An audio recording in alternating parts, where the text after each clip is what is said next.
চট্টগ্রাম বিভাগীয় স্তরের মহাসমাবেশের সম্মানিত সভাপতি,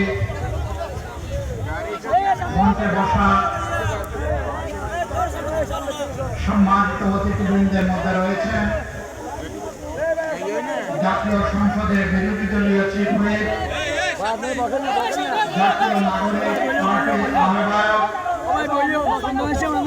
তরুণ জননেতা জনাব নাহিদ ইসলাম, বীর চট্টগ্রাম তথা বাংলাদেশের মানুষের অহংকার, মহান মুক্তিযুদ্ধের সূচনা লগ্নে জীবন বাজি রেখে অস্ত্র যারা হাতে নিয়েছিলেন, আপনাদের সেই অহংকার ডক্টর কর্নেল অলি আহমদ বীর বিক্রম, এলডিপির সম্মানিত চেয়ারম্যান,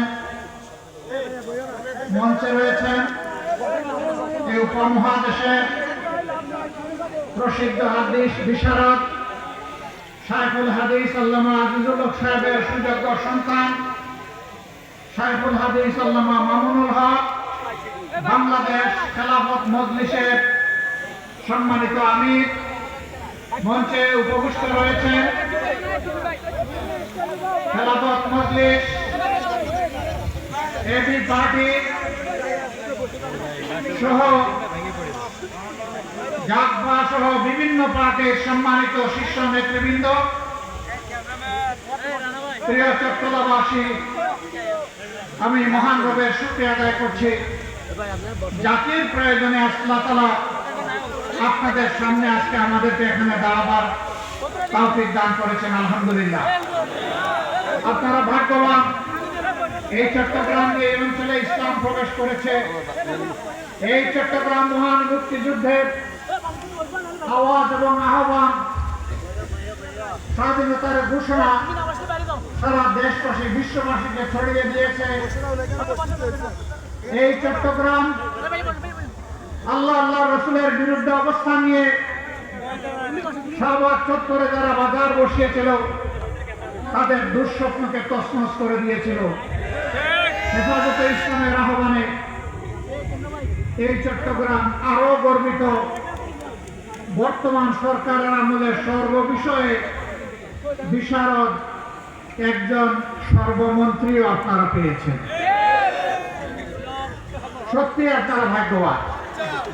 এইরকম আর একটা জেলা নাই যে এক মন্ত্রী সকল মন্ত্রণালয় চালায়, এমনকি প্রধানমন্ত্রীর কথা উঠে থাকে বলতে হয়।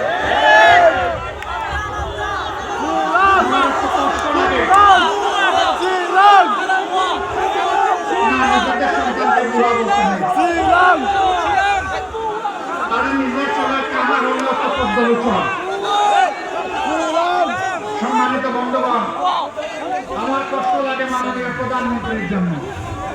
তার আশেপাশে কাদেরকে উনি বসিয়েছেন। উনি কুমিল্লা এসে পিজের দেন, ফরিদপুরে গিয়ে সয়াবিন তেল দেন, তিনি দিনাজপুরে গিয়ে আম উপহার দেন, সিলেটে গিয়ে ৯-১.৫ ঘন্টা উপহার দেন, সংসদে গিয়ে প্রাথমিক বিশ্ববিদ্যালয় উপহার দেন, আর কক্সবাজারে এসে বলেন যে বিরোধী দল এই বাজেটে মাদক এবং ধূমপান জাতীয় দ্রব্যের ট্যাক্স বাড়ানো হয়েছে বলে বিরোধী দল তার বিরুদ্ধে প্রতিবাদ করে মিছিল করেছে। মিথ্যা, ভুয়া।